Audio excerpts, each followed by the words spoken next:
Welcome to Up Close and Personal. I'm Scott Sexsmith. From fronting Max Webster to a successful solo career with hits like Go for a Soda and Patio Lanterns, to hosting a primetime radio show on one of Canada's most iconic rock radio stations, Kim Mitchell has done it all and joins us today.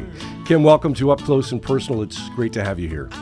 Nice to be here, Scott. How are you making out, man? I'm doing okay. Post-COVID, as you and I talked before we fired this up, but much better today than a few days ago. Thanks for asking. I guess we'll start, Kim, by wishing you a happy belated 70th birthday that you celebrated a couple of weeks ago. I don't celebrate birthdays anymore. As a matter of fact, even when I do, I've been 39 for decades, man. I just went at 39 and went, okay, that's it. I'm not getting any older. And every year, like, hey, how old are you now? I'm 39. I like that. Wow, you're starting to not look so good for 39. Well, you know, it happens to some people. So, did you ever think, Kim, that you'd still be doing this at 70, some 50 years after your career started? No. I didn't think I'd be doing it much past maybe 40. Things, you know, got into this serious in my early 20s when I came back from a Greek island, living on a Greek island, the Greek island of Rhodes. Came back to study guitar lessons in Toronto from a specific teacher. And then I needed to make $150 a week. Max Webster formed, and kind of that's history. And I thought, well, this will last maybe a few years, and I'll be going back to school or become something else. And it just kept going and going and going. It's just it's been I don't like to use the word blessed. It's just been an awesome ride. So I'll use the word blessed, but I do feel somewhat like that I've gotten to do what I've loved to do, and which is spread peace, love, and happiness, no matter what side of the room you're on, no matter what you believe in or don't believe in. When we get together and transmit that musical energy, we're just there to help everybody feel good. That's my gig. Nice. You've kicked off another tour that will take you, I think, into February of next year, taking you from coast to coast. How's it feel to be back on the road with the boys? It's nice, but it's a bit surreal. I've talked with a few musicians about this. I said, does it feel like kind of like everything? And they're like, no, not at all. It's like it just somewhere in here. It just feels a bit odd still. It doesn't feel normal, but it's nice to be in front of an audience. That the first night was in front of a theater, and it was this sold out crowd. We walked out and everybody stood up and gave us a standing ovation before we played a note. And the first thing I said was like, "You're not doing that because we walked out on stage. You're doing that because you're out of the house." That's what's happening. Do you still get the same rush from it that you did all those years ago? Oh, Scott, yeah. I sort of have this thing that if I don't get nervous, if I don't have that nervous excitement in the dressing room before we go on, it's kind of time to maybe, just walk the dog till, whenever. I love that feeling. It's that's here you go. It's always, because every gig has been different. It's never like, oh yeah, this is like last night. No, there's similarities, but everything feels a little bit different every night. It's beautiful. Yeah, and it seems an entire generation has grown up with your music, and many of those songs are timeless classics. And you and I spoke off air. We both have a radio background, and I remember getting amped up every time I'd see your stuff, on the playlist for the show. But hits like Go for a Soda, Atlanta Loves Me, Easy to Tame, All We Are, Rockland Wonderland, I Am a Wild. I mean, you could go on and on and on. And of course, Patio Lanterns, which we'll talk about in a minute. But do you look back, Kim, and say, you know what? Yeah, man, that was a pretty good run of hits. No, I don't sit back and I don't have an ego wall. I think I'm in my little sort of basement studio right now, and I have a triple platinum record. All the other awards I gave away to charity auctions and stuff. I don't ever sort of go, wow, look what I've done. I just look at it more like, sort of more in the moment, like what I'm doing, enjoying the journey all the time. I very, very rarely reflect and go, oh, I wrote all those songs. What what you're talking about, though, when it does hit me, I guess I'm not thinking about it. It's just when I'm in front of an audience and I see them light up for some of these songs. That's when it becomes a rush for me. I don't sit there and go, "Oh, wow, I wrote this song." I just like, "Wow, okay, cool. I'm glad this song is doing this to this audience," and that's kind of how I see it.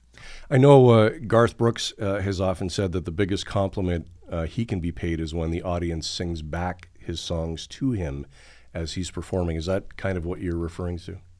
Who's Garth Brooks? Some guy that's done okay. He's had one or two songs on the radio. It's just to clarify, I was kidding. Okay. Yeah. That's and even more so now, Scott, when younger people are in the audience in the front and they're singing the stuff, that really jazzes me. And part of me is a cynical guy. It's like, oh wow, there's another child whose parents shoved their music down their kid's throat. But it's cool. They're digging it. They're there. They've come to see me. I love younger people so much now, man. They just they'll be at a hip hop show one night and watching a DJ another night, and then Kim Mitchell another night. There's so much there that they're open to and enjoy. I think that's pretty cool. Yeah, it is. Was it disappointing, Kim, that you didn't get the attention south of the border that you certainly got here in Canada? Did that surprise you at all? Yeah, I'm bitter about that every day, man. No, because it's this, and this can be for any parent who has a child learning an instrument. It's really not about making it. It's about finding your music and enjoying those 12 notes, making them yours, and it kind of stops there. Whatever that brings you, whether it's you get to jam inside a garage with your buds on a weekend, or whether you become the drummer of Bryan Adams, or whether it's all kind of the same. The only thing that's different are the numbers. Like when Bryan is on stage and there's an audience freaking out, it's exactly the same as some person playing at a little backyard party. When you connect with a band and an audience, that feeling is the same. Does that make sense? It makes perfect sense. Go for a Soda, if I recall, did pretty well in the States. In fact, didn't. Okay. Yeah, and Mad USA, I think for a time picked it up as their theme song, even though the song wasn't really an anti-drinking song. That's right. Yeah. That was a funny moment, actually, Scott, being in the States. And well, first of all, we're on the same label as Twisted Sister, and they released their single at the same time. So our songs were doing this on the same label. And I remember the record company guy saying, "Yeah, Mothers Against Drunk Driving. This is really going to help the track, man." It's like, I'm like, that's great. The song, and I said what you said. I said, well, the song really isn't about that. He said, don't ever say that to anyone ever. So that was in the States, but that's not. It's about two people in conflict. Right. So you're one of your blue moods. You want to have it your way, and I want it mine. All this debating going around in a blue moon makes me thirsty for love. And might as well go for sodas. It's kind of like saying, we're not getting anywhere. Let's go do something else right now. Makes perfect sense. Let's circle back if we can and talk about, I guess what some might call is your signature song, Patio Lanterns. I watched an interview recently that you did a number of years ago where you said you were so frustrated with that song that you pleaded with the label to not include it on the album Shaken Like a Human Being. In fact, I think you called the song a pain in the ass. So if Patio Lanterns was a pain in the ass, what's the one that wasn't maybe a pain in the ass for you that you look back as maybe a favorite and one that you really enjoy performing every night? Okay, well, first of all, back quickly about Patio Lanterns. Yeah. It was just a challenging song from top to bottom. I'd written it. I was happy with it. It was something different. It was a little poppier or something. And I remember the lyricist saying that, he's like, I have something here. It's not Rock and Roll Duty. It's not I'm a Wild Party. It's not any of the Max Webster stuff. It's a little more tender about a moment in time in someone's life, as they're growing up. And when I read the lyric, I was like, oh, wow. And then we wrote it. But then right after it was written, everything from there to the point where it was finished and mastered was a challenge. Right. And that's just the way songs are sometimes. I've learned that singing it took me 3 days. I kept going in the studio and like, oh man, no, that's terrible. And then you go back at it again. Oh no, I still don't have it. And even to this day, I would like to sing it again, but it ended up being okay. The song you're talking about was easy. Rock and Roll Duty. I mean, I like playing them all, but Rock and Roll Duty was written in the time it takes to play that song, and when we recorded it, it was like take one. It was just everything just went bang, bang, bang, bang, bang, bang, and it was done. I was like, we came in the next day like, should we listen to that and like make sure it's okay? And we did, and it was like, okay, it's good. Let's move on. Which is a cool feeling too. Yeah, no kidding. We mentioned off the top that you've been doing this for about a half a century.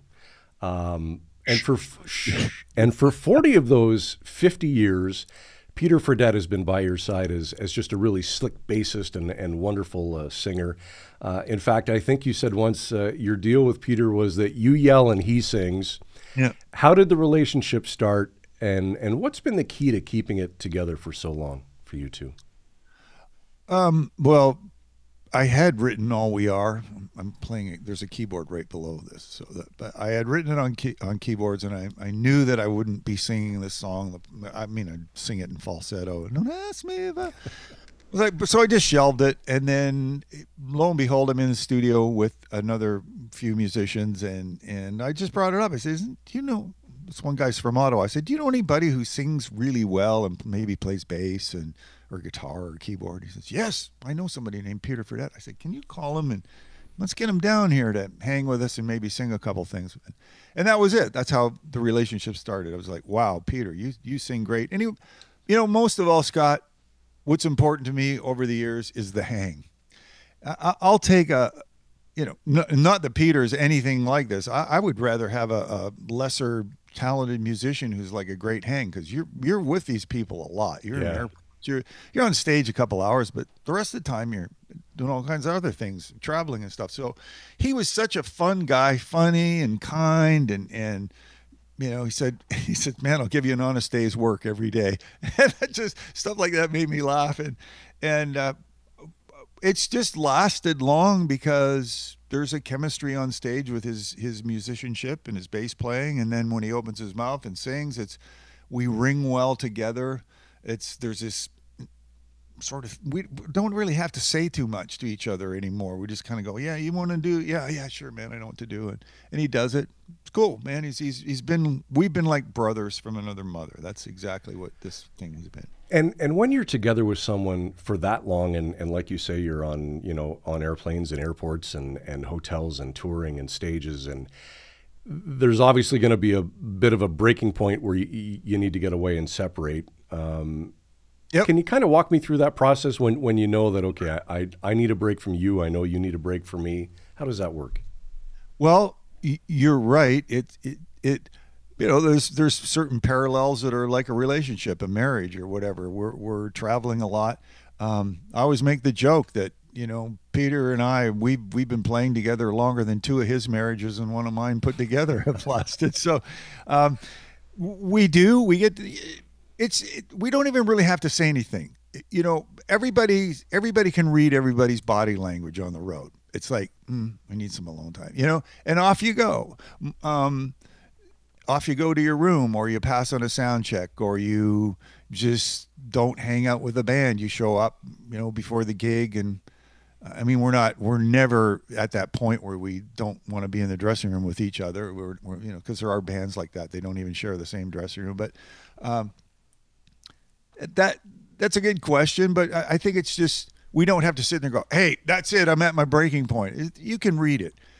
I have a drummer who is very quiet during the day. He's a young guy. He's really quiet. He's kind of moody. And he said one day, I think this is going on for a while. He finally said one day, hey, man, this has nothing to do with me being in a bad mood. He says, I'm just so focused on the gig and on my gear and making sure that I'm preparing for a good performance that I'm very quiet. I'm just concentrating. Because after the gig, he's the first guy to come in the dressing room and go, hey, man, what's going on? Hey, let's have a cold beer together. It's like, just turns into this other person. So I don't know if that answered your question, but there are moments on the road where as the song On the Road by Max Webster says, sometimes I'd be early, sometimes I'd be late, sometimes early, and surely once in a while I'd like to be alone. Yeah, makes sense. In 2004, Kim, with I think next to no broadcasting experience, you became the host of the afternoon drive show on the legendary Q107 in Toronto. How did that happen? Was it weird going from entertaining thousands that you can see in front of you to entertaining thousands that you can't see? Yeah, that's weird. Well, you're in radio. And I didn't have any experience no training. I didn't go to any of those courses. And I just kind of thought, on Sunday, how about a little radio show? People are driving home from their cottages, and I've played those resorts hundreds of times, and got to have a meeting with them. They thought it was a great idea. They said, "Wow, that's such a cool idea. Yeah, we'll look into that." And then I didn't hear from them, and we kind of reached out once, and they said, "Well, yeah, we think it's a good idea, but we're having trouble getting advertising or whatever." They were doing all kinds of stuff, and then you get the call one day, and they go, "Our afternoon drive guy is moving on. Would you like to do this afternoon?" I'm like, "You mean like a full-time job?" and they went, "Yeah." So I said, "Okay, let me get back in a couple days," because I had to you have to sort of rearrange your priorities. Like, well, if you're going to do this, that's a commitment, and you're going to have to take your music career and go, okay, well, that's going to go on weekends now, and then I'll do this, and I'll do it for a certain amount of time, and so I decided to go forward with it. And man, I got to tell you, to do anything well, you have to work hard at it. And I had no experience, and boy, did those listeners let me know. Yeah, they're good that way. Yeah. And what's unusual, I mean, and you know the drill in radio or in TV. Typically, you start in small markets at crappy stations that have next to no listeners or no viewers. You walked into the biggest market in the country, probably one of the top 3 stations in that market, in the second most sought after position of the day. That's pretty amazing. Yeah, it was amazing, and it's kind of like, just don't think about it, Kim. Yeah, just look down and look at what has to happen here. And fortunately, Scott, I had an amazing boss, like amazing. He was so patient, and we worked every day. I came in every day, and it was one of those, okay, check this out. Okay, let's do this. Okay, and it started to turn into something after about a year. But what was the best turning point for me? I really did suck. I sucked for a year. And there was one guy who made up an email address, IHateKimMitchell.com, and he'd write me all the time and just remind me of how terrible I was on the radio. But I just kept working at it, and it wasn't until a couple other people in radio messaged me and said, "I can hear how much work you've done, and it's really turning into something, so stick with it." And then the president of the company got a message from one of the radio gurus, those the people that they send broadcasters to tune everything up. It's good. And they had this discussion like, don't turn Kim into one of those slick radio people. Like, he has something that's kind of cool and real. So it all worked for 11 years. Was that boss Blair Bartram by chance? Yes, okay. It was. Yeah. I met him a few times, and you're right. He's certainly one of the best in the business. Yeah. Do you remember back to your first shift when you turned the mic on? How nervous you were? Oh, it was terrible. How was that break? I can't even remember. It's like a moose with the headlights. And I had a co-host for a little bit. She came from, I believe, the news department, and she was with me for a little while. And then she decided to move on somewhere else. So I thought, okay, who's my co-host going to be? And Blair was the first one who went, "Nah, you're going to do this by yourself." And I'm like, Yeah, I remember the first shift for me. How was yours? Well, it started out great. It was a 6-hour shift, and then in hour 5, I accidentally dropped an F-bomb. Oh yeah. So there you go.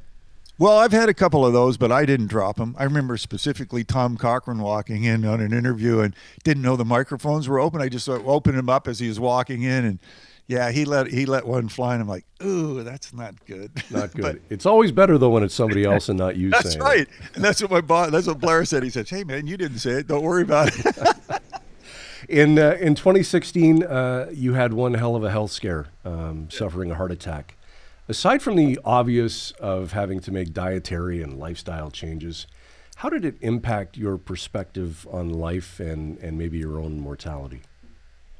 Well, you realize that stuff can go down anytime. So, this is going to sound really cliche, but it really is important to live in the moment, because really that's what's there. Um, yeah, that's kind of it. Yeah, that and, peppers and cucumbers and stuff like that. You're feeling good though. You look good.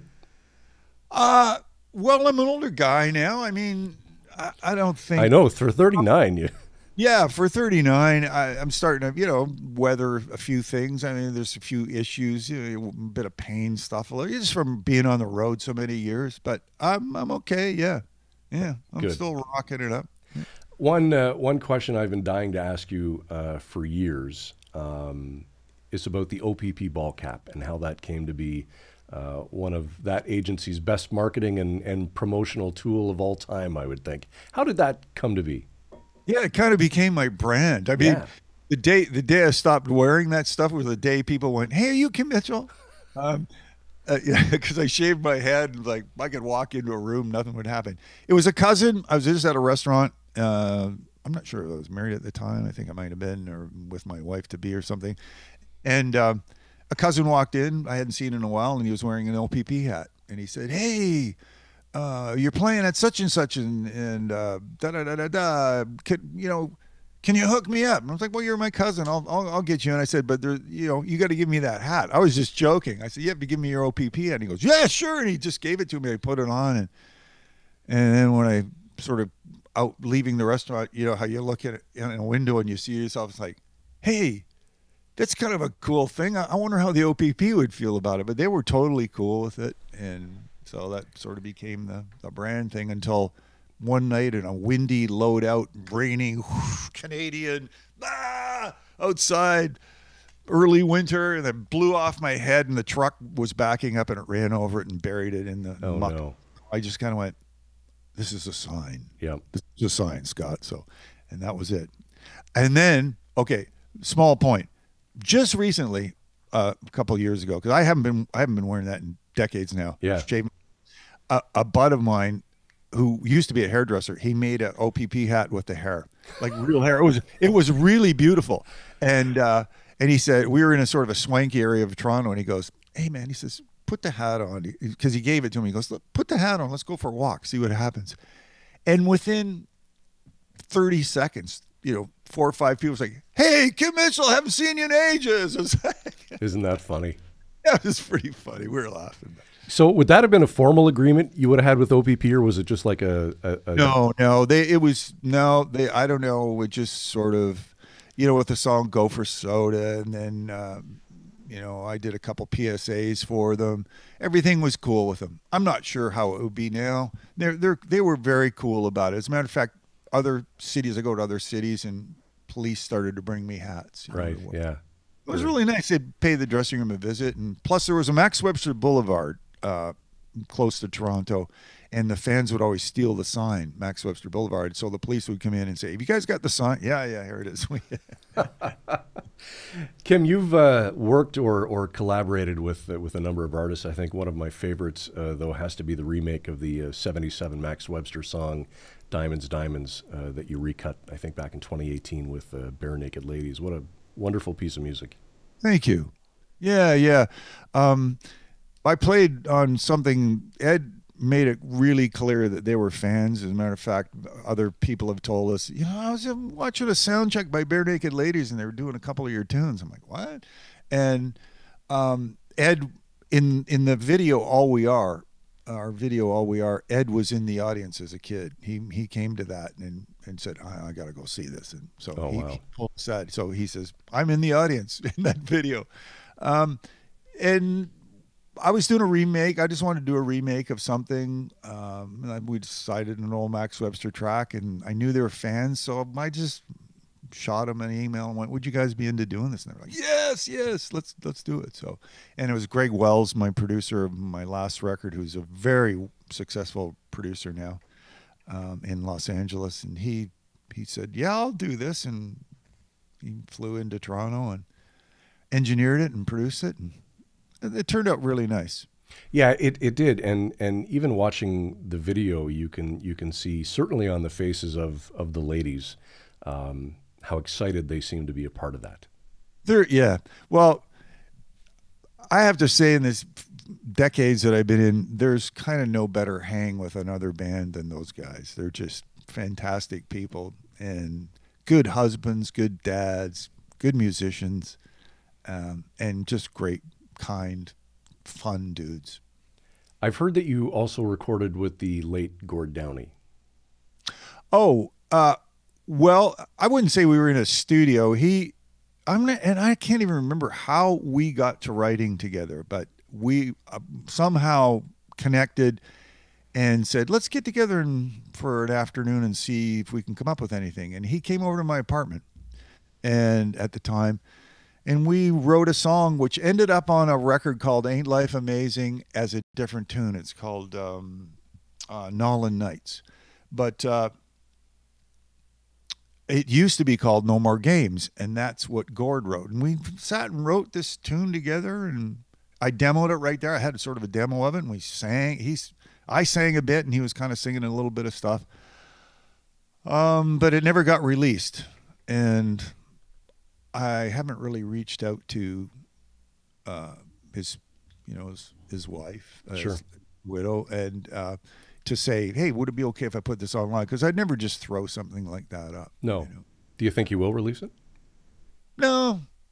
I mean, I might send it to her, and if she felt like doing something with it. But I kind of forgot that I even had it, and until one day I was going through a bunch of old hard drives, and it started to play, and I went, "Oh man, there's the Gord Downie thing," and the sort of funny thing about that was at the end of the writing session, we decided to go for a coffee, and he said if I could buy him a coffee because he forgot his money. Any money? Like, "You're Gord Downie. What do you mean you don't have any money?" And he goes, "Well, the truth is I rode my bicycle over and I didn't bring my wallet." Like, it's just one of those fun moments. It's cool. Totally. And hearing that song when you rediscovered it, I'm guessing after his passing, probably brought you back there and brought back some very fond memories of that time. Yeah. One other thing, Scott, was when we recorded the Bare Naked Ladies thing, the track in the studio, Gord was doing his last recordings in another studio, and he came in and listened to a playback, and he was sick at that point, pretty sick, and I had one of my best friends died of glioblastoma as well, so I could sort of almost see where he was in the disease, and he needed a little help getting up from the couch after and stuff like that. It was kind of devastating to see, but it was so touching that he came in to hear a playback, and he was quite nice. I kissed me on the cheek as he was leaving, and it was sweet man. Okay, let's talk about some happier stuff. The new tour, basically taking you across Canada, including several stops in the province of Ontario. What can we expect to see if somebody's never been to a Kim Mitchell concert, or conversely, if they've been to dozens? What's different, and what can we expect? Well, every one of us makes a certain amount of mistakes every night, so we can. And you don't charge extra for those mistakes. Oh, no. As you know, we don't point them out either. It's like up to you to find out if we actually did make a mistake at that point. Well, I'm all about, I've said this a million times, I'm all about customer service and rock and roll. They're going to hear all the songs they know. And I'm not going to be blasting into, here's side one of my latest record. That kind of stuff. I'm playing one song from it because I'm proud of the record, but yeah, Patio Lanterns, all the stuff, they're going to hear it.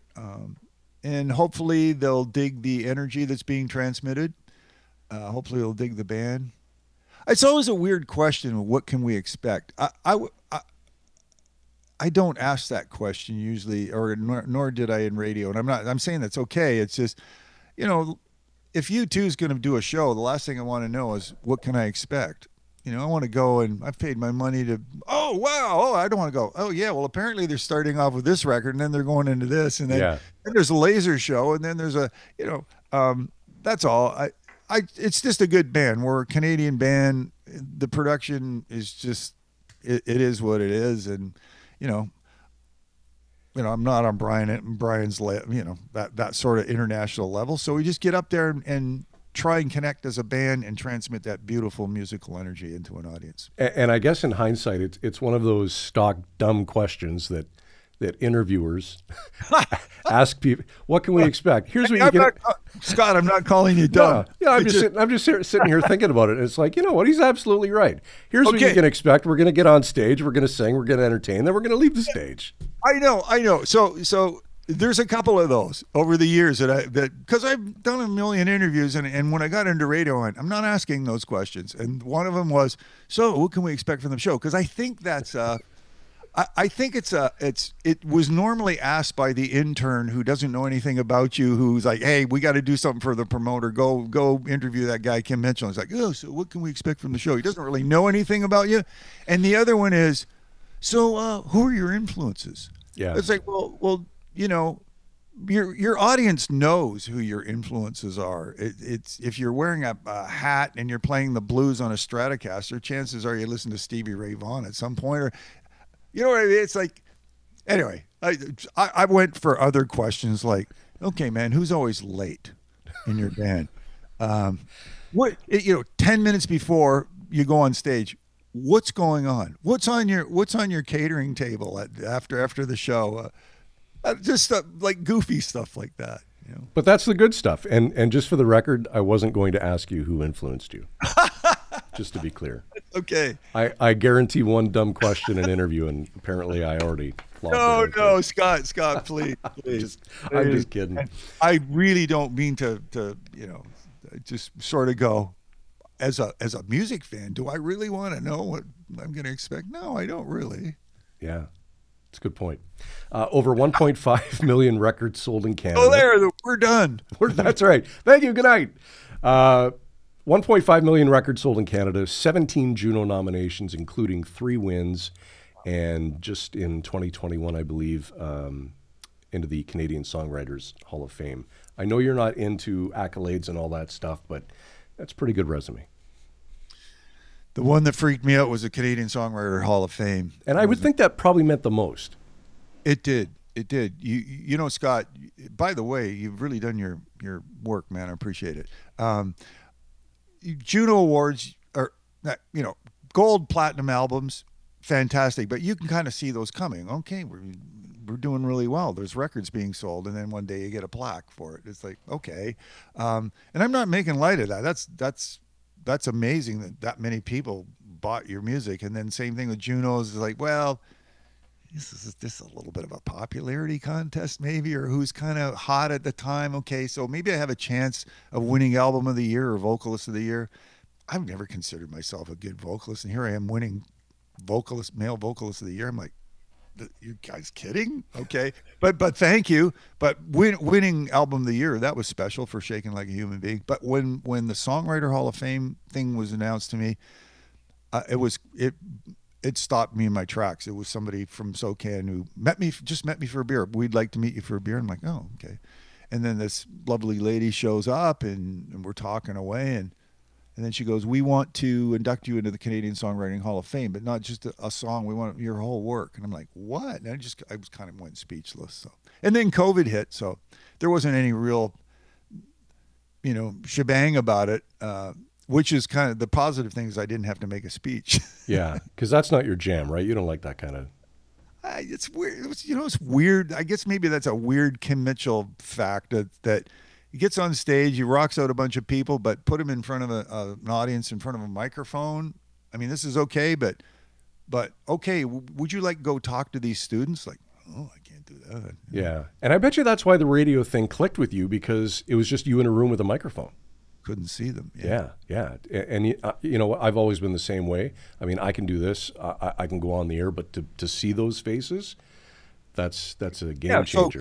Yeah, so could you get up in front of a convention room, a bunch of people, and talk about your career in radio? Could you? Well, I could and I have, but I'll tell you one thing: you don't sleep the night before, and you're nervous as hell. Okay, makes sense. Yeah, that's but neat. this stuff, I could do this stuff, all day long. Yeah, good. Yeah, it's fun.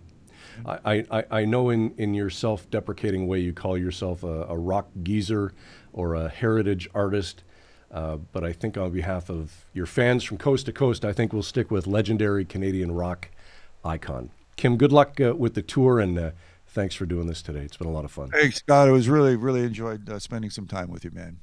Have a great summer. Thanks for watching another episode of Up Close and Personal. You can find all of our episodes across the Village Media Network, wherever you get your favorite podcast, and at upclosepodcast.ca. For Village Media, I'm Scott Sexsmith.